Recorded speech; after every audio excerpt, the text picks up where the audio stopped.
नमस्कार, मैं हूं शीनम शर्मा। समाजवादी पार्टी के सांसद की 5 शादियों को लेकर बड़ा विवाद खड़ा हो गया है। रामपुर से समाजवादी पार्टी के सांसद मोहिबुल्लाह नदवी को लेकर इलाहाबाद हाईकोर्ट ने बड़ा आदेश दे दिया है।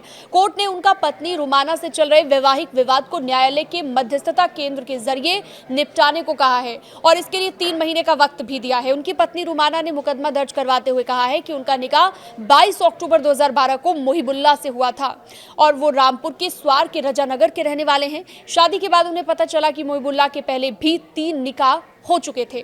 पहली पत्नी कैंसर की वजह से उसकी मौत हो गई थी, जिसके साथ उसकी 2 बेटियां थी और इसके बाद उन्होंने 2 शादियां और की थी और ये उनकी चौथी शादी है। उन्होंने रुमाना को छोड़ दिया था और अब 5वीं पत्नी के साथ रहते हैं। अब कोर्ट ने कहा है कि 55,000 रुपये जमा करने का आदेश कोर्ट ने दिया है। इसमें 30,000 रुपये महीना पत्नी रुमाना का भरण पोषण के लिए उसे हर महीने दिए जाएं। कोर्ट ने कहा कि अगर नदवी 30,000 रुपये भरण पोषण देने में विफल होते हैं या फिर 3 महीने में सुलह समझौता केंद्र पर दोनों के बीच समझौता नहीं हो पाता है तो फिर कोर्ट आगे अपनी सुनवाई जारी कर देगा। इस मामले को मध्यस्थता और सुलह केंद्र की रिपोर्ट के साथ 3 महीने के बाद कोर्ट की बेंच के सामने मामले को रखा गया।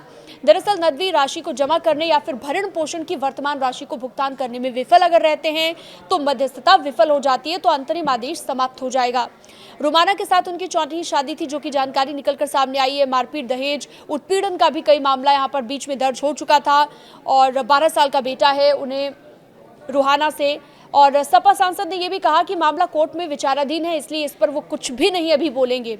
उन्होंने ये भी कहा कि मुझे रामपुर की जनता ने चुना है, मैं किसी विवाद में पड़ने की बजाय रामपुर की जनता के विकास के लिए ही काम करना चाहता हूँ। इससे जुड़ी अन्य जानकारी के लिए आप हमारे साथ जुड़ सकते हैं। न्यूज़ 18 के डिजिटल प्लेटफॉर्म को आप सब्सक्राइब भी कर सकते हैं।